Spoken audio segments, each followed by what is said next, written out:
कृष्णा हरे कृष्णा कृष्णा कृष्णा हरे हरे, हरे राम राम राम हरे हरे। जगत गुरु श्रील प्रभुपाद की जय। गुरु महाराज गुरु परंपरा की जय। जगन्नाथ बलदेव सुभद्रा महारानी की जय। जगन्नाथपुरी धाम की जय। बद्रीनाथपुरी धाम की जय।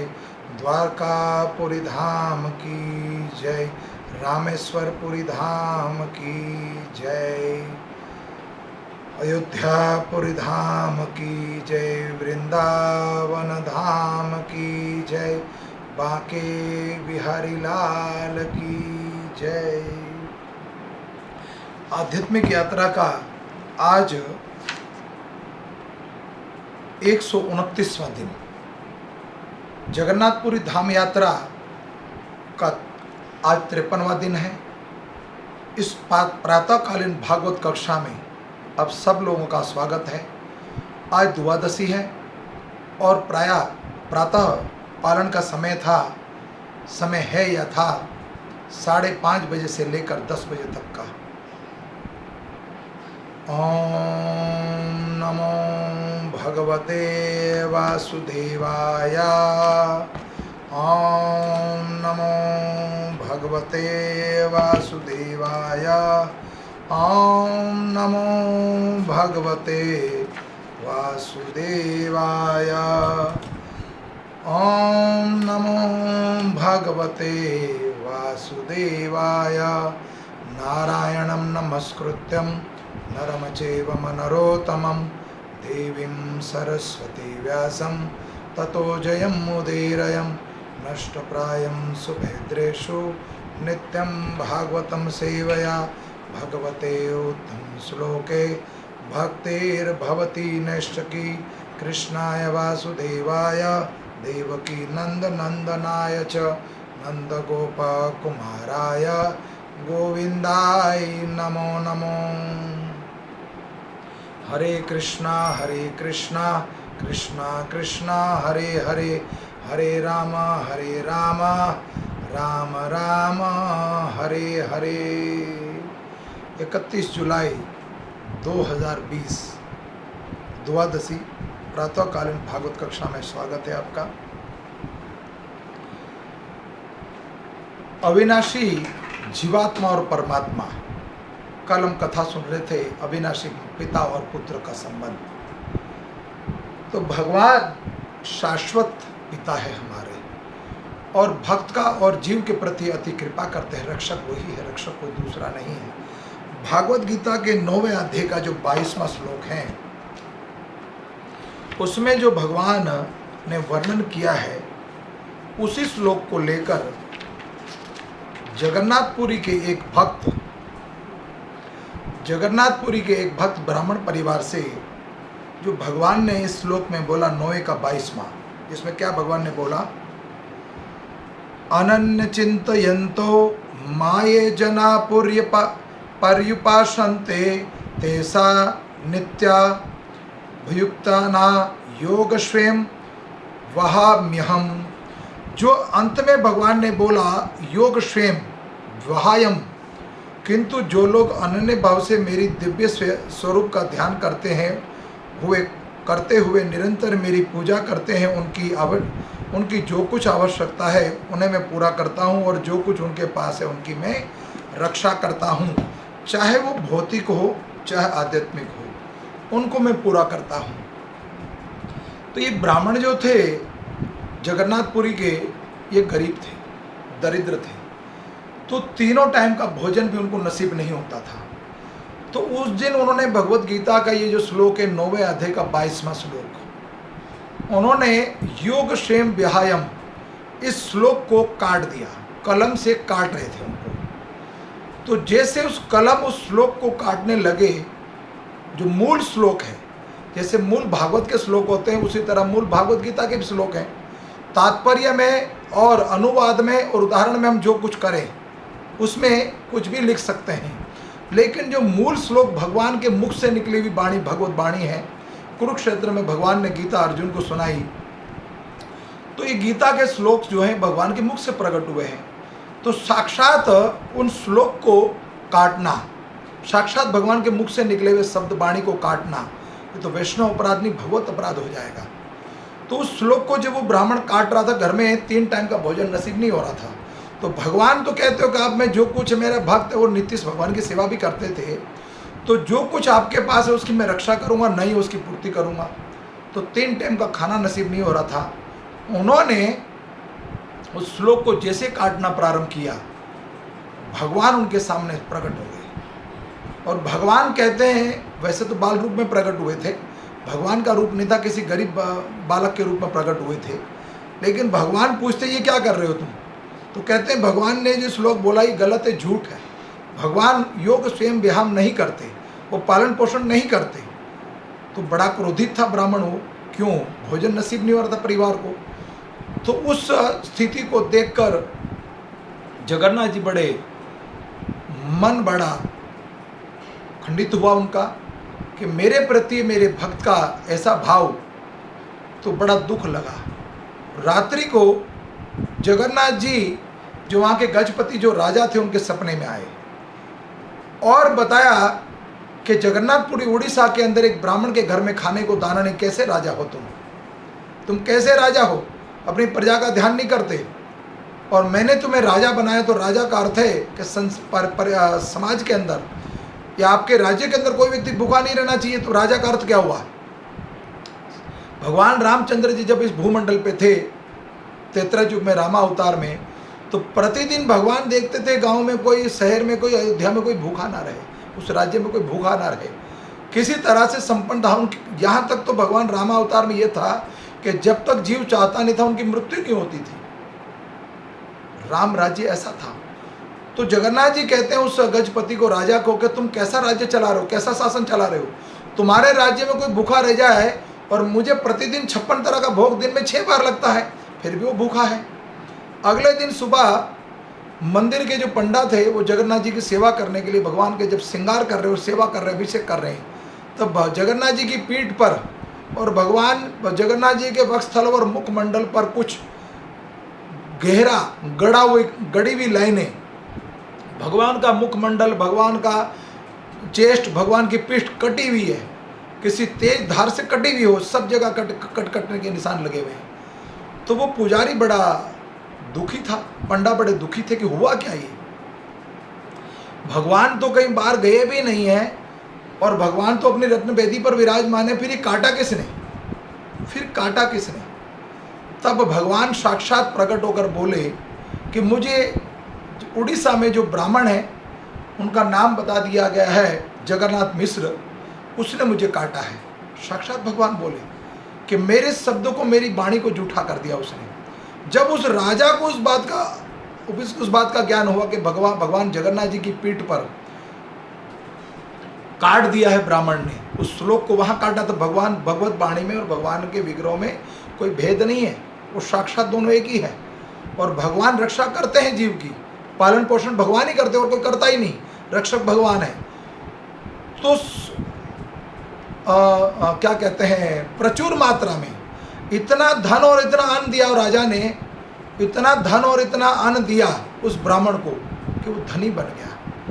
अन्न से और धन से दरिद्र नहीं रहा। तो भगवत कृपा होने का मात्र हमें विश्वास होना चाहिए। भगवान ने जो भी बोला है वो सब सत्य है। भगवान जीवात्मा और परमात्मा, कल भी बता रहे थे, हम अविनाशी हैं, अविनाशी शाश्वत संबंध है। वो जगत पिता जगन्नाथ हैं, वो जग के पति हैं, जग के पिता भी हैं, तो हमारे वो स्वामी हैं। तो ऐसी जगन्नाथ जी की कथा और भगवान की कथाओं में भगवान के मुख से निकली हुई वाणी, उसमें कभी भी हमें शंका नहीं करनी चाहिए। गुरु के वचन पर निष्ठा होनी चाहिए। जैसे माता सबरी ने मतंग ऋषि के वचनों पर विश्वास करके 10,000 वर्ष तपस्या करी और अंत में प्रभु श्री रामचंद्र जी आए और भगवत धाम की प्राप्ति हो गई। अहिल्या को जैसे पति लोक की प्राप्ति हुई, उसी तरह हमें जब तक भगवान के ऊपर विश्वास नहीं, 3 दिन से हम बोल रहे थे, भगवत कृपा पर विश्वास करनी चाहिए हमें। विश्वास जो है बहुत बड़ी चीज़ है, निष्ठा बहुत बड़ी चीज़। जब तक निष्ठा नहीं होगा, विश्वास नहीं होगा, तब तक वो प्राप्ति नहीं होने वाली। तो वास्तव में रक्षक जो है वो भगवान है, भक्त के रखवाले भगवान हैं। आदि तीसरा, इसमें वर्णन है भक्त बलराम दास। बहुत अनंत कोटि भक्त हुए हैं भगवान के, और सभी भक्तों की अलग अलग लीला है। जगन्नाथपुरी मानसी यात्रा में आप सबका स्वागत है। शास्त्र चक्षु में आज वर्णन है भक्त बलराम दास। सूर्य की मनोरम किरण राशि आज श्री क्षेत्र में एक अद्भुत सौंदर्य की सृष्टि कर रही थी। प्रतिदिन के प्रभात से आज कुछ विभिन्न आलोक होशोल्लास नावीय वातावरण में उद्भासित हो रहा था। सभी प्राणी मात्र के हृदय में दिव्य आनंद की छटा प्रकट हो रही थी। उसका परम कारण था कि सभी जीवों के परम हितैषी प्राणनाथ भगवान जगन्नाथ अपने श्री मंदिर से बाहर आकर रथ पर विराजमान होने जा रहे थे। रथे तु वामन दुष्टभवा पुनः जन्म न वेदते। ऐसा वर्णित है कि भगवान जगन्नाथ का एक बार रथ पर दर्शन करने से व्यक्ति पुनः इस जड़ जगत में जन्म नहीं ग्रहण करता। कितना दिव्य संदेश। भगवान साक्षात विराजमान जो रत्न सिंहासन पर विराजमान है, रत्न वेदी पर, सिंह द्वार से जब बाहर आते हैं रथ यात्रा के लिए, संसार में बद्ध जीवों को दर्शन देने के लिए, तो शास्त्र चक्षु बता रहा है कि जीवन में एक बार व्यक्ति अगर भगवान जगन्नाथ जी को रथ पर विराजमान देख ले और उनके दर्शन कर ले, भगवान जगन्नाथ का एक बार रथ पर दर्शन करने से व्यक्ति पुनः इस जड़ जगत में जन्म नहीं ग्रहण करता। कितने मुक्त अवतार हैं वो, कितने बड़े स्वामी। इस व्यक्ति को प्रमाणित करने के लिए हजारों की संख्या में जो लोग दूर दूर से आदर पूर्वक दर्शन एवं प्रणाम अर्पित कर रहे थे। आज के दिन बड़दाउल राजमार्ग पूर्ण पुणे कोलाहलमयी था, क्योंकि भगवान जब अब रत्न सिंहासन को त्याग कर नंदी घोष नामक अपने रथ पर विराजमान होने जा रहे थे, वे श्रीपति सभी को मानो आलिंगन कर रहे हैं बाहर आ रहे थे, और सिंह द्वार के निकट श्री श्रद्धालु भक्तगण मणिमा का उच्चारण कर रहे थे, और कोई उच्च स्वर में जय जगन्नाथ जय जगन्नाथ, जय बालदेव जय सुभद्रा, जय जगन्नाथ जय जगन्नाथ, जय बालदेव जय सुभद्रा जय घोष कर रहे थे, और आकाश उस दिव्य ध्वनि से भर गया था। परंतु एक व्यक्ति जिनका नाम था बलराम दास श्री मंदिर के निकटवर्ती विशाल प्रसाद में एक व्यक्ति जिनका नाम बलराम दास श्री मंदिर के निकटवर्ती विशाल प्रसाद में एक वेश्या का आलिंगन करके बैठे हुए थे। यह एक विशेष कवि थे जो उत्कल में अति अधिक यशवान एवं सुपरिचित है। बाल्यकाल से ही भगवान के दर्शन आदि से उनका हृदय विमल भक्ति रस से परिपूर्ण था। समस्त गुणों से युक्त होने पर भी उसे जिस प्रकार चंद्रमा में कलंक होता है, उसी प्रकार ये बलराम दास एक वेश्या के प्रति अति अधिक आसक्त थे।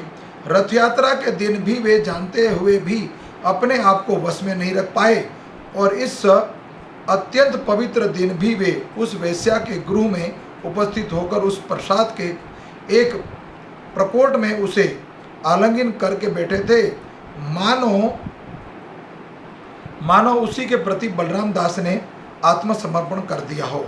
देखिए, संसार में, इस मृतलोक में जो स्त्री और संतान के प्रति और परिवार के प्रति जो आसक्ति है, वही आसक्ति अगर हम परमात्मा के प्रति लगा दें, सबसे बड़ा उदाहरण बार बार यही देते हैं कि जो एक स्त्री और पुरुष की जो दोनों के बीच में आसक्ति रहती है, हमेशा शरीर भोगने की जो इच्छा रहती है, परिवार को साथ सुख भोगने की जो इच्छा रहती है, उससे बड़ा कोई दुर्दशा हमारी हो नहीं सकती। जिस वक्त हमें ये ज्ञान हो जाएगा, ये आभास हो जाएगा वास्तव में ये संसारिक सुख जो है ये क्षणिक सुख है।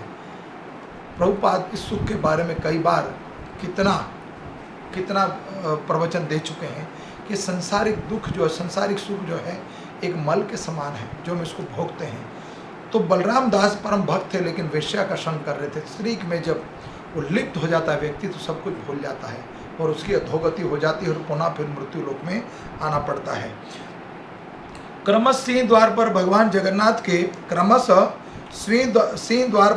जगन्नाथ के आगमन से कोलाहल की वृद्धि हो गई थी। अब नाना प्रकार के वादों से अष्टपृष्ठ ध्वनि स्पष्ट रूप से सुनाई दे रही थी। भगवान जगन्नाथ, सुभद्रा, बलराम एवं सुदर्शन वशिष्ठ पहड़ी करके रथ के निकट पहुंच गए थे। तदुपरांत दैतापति भगवत सेवकों के अति परिश्रम के फल से भगवान जगन्नाथ रथ पर सवार हो गए थे। तब चलंत जगन्नाथ या भगवान के प्रथम एवं प्रधान सेवक गजपति महाराज का आगमन